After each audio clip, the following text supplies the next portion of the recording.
धन्ना सेठ की भक्ति और भगवान श्री कृष्ण के दर्शन। नमस्कार दोस्तों, स्वागत है आपकी हमारी आध्यात्मिक कथाओं की श्रृंखला में। आज मैं आपको एक ऐसे महान भक्त की सच्ची कथा सुनाने जा रहा हूं जिसकी भक्ति और प्रेम से स्वयं भगवान ने दर्शन दिए। ये कथा है धन्ना सेठ की, जो भगवान श्री कृष्ण के अनन्य भक्त थे। उनकी सच्ची भक्ति ने सिद्ध कर दिया कि भगवान न तो सोने चांदी के मंदिरों में बसते हैं और न ही बड़े बड़े यज्ञों में, बल्कि वे उस हृदय में वास करते हैं जहां निष्कपट प्रेम और श्रद्धा होती है।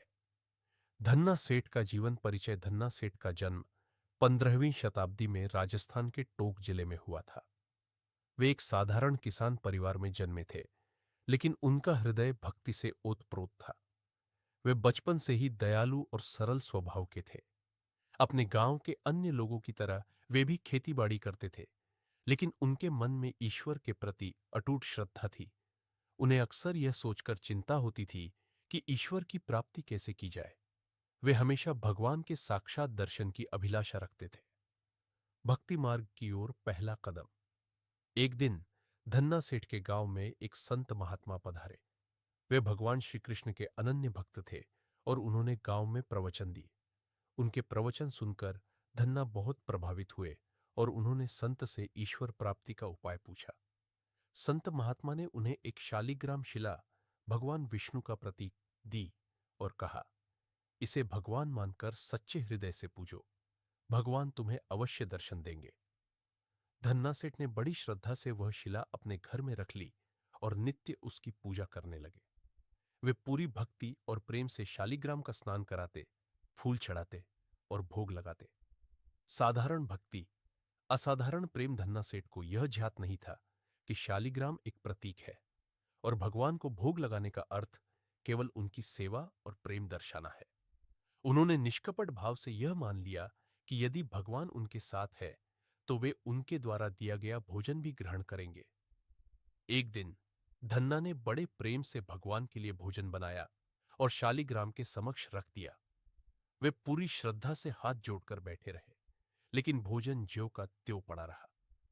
धन्ना सेठ को यह देखकर अत्यंत दुख हुआ। उन्होंने सोचा कि शायद उन्होंने कोई गलती कर दी है जिससे भगवान नाराज है।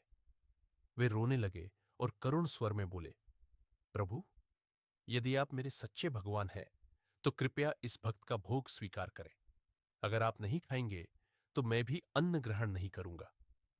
भगवान श्री कृष्ण का प्रकट होना।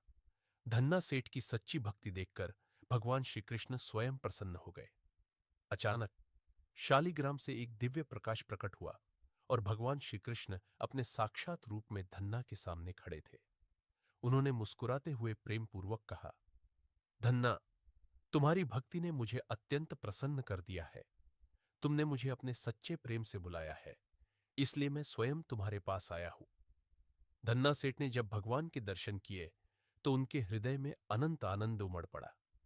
उन्होंने भगवान के चरण पकड़ लिए और अश्रुपूरित नेत्रों से बोले, हे प्रभु, आपने मेरी छोटी सी भक्ति को इतना बड़ा आशीर्वाद दे दिया। अब कृपा करके हमेशा मेरे हृदय में विराजमान रहिए। भगवान श्री कृष्ण ने प्रेम पूर्वक धन्ना को आशीर्वाद दिया और उनके भोजन को ग्रहण किया। धन्ना सेठ की ख्याति और भक्ति का प्रसार। धन्ना सेठ की इस चमत्कारी भक्ति की कहानी पूरे गांव में फैल गई। लोग उनकी भक्ति से प्रभावित हुए और उनके पास आने लगे। वे भी उनके साथ भजन कीर्तन करने लगे। धीरे धीरे धन्ना का नाम संपूर्ण राजस्थान और भारत के अन्य क्षेत्रों में फैल गया। राजस्थान के संतों और भक्त कवियों ने उनकी भक्ति की महिमा का गुणगान किया। उनकी इस अलौकिक भक्ति पर कई रचनाएं लिखी गई और उनकी जीवन गाथा पर एक फिल्म भी बनाई गई। धन्ना सेठ का संदेश। धन्ना सेठ की कथा हमें यह सिखाती है कि भगवान न तो बड़े बड़े यज्ञों और तपस्याओं से प्रसन्न होते हैं और न ही वे केवल मठों और मंदिरों में बसते हैं। वे केवल उस हृदय में निवास करते हैं जहां सच्चा प्रेम और निष्कपट भक्ति होती है। धन्ना सेठ की यह कथा हमें यह भी सिखाती है कि जब तक भक्ति में सरलता, प्रेम और आत्मसमर्पण नहीं होगा, तब तक वह केवल एक कर्म कांड मात्र होगी। यदि हम भगवान से सच्चे मन से प्रार्थना करें तो वे अवश्य हमें दर्शन देते हैं और हमारी सभी इच्छाएं पूर्ण करते हैं। तो दोस्तों, यह थी धन्ना सेठ की सच्ची कथा। यदि आपको यह कहानी पसंद आई तो लाइक, शेयर और हमारे चैनल को सब्सक्राइब करना ना भूलें। मिलते हैं अगली कथा में। तब तक के लिए राधे राधे।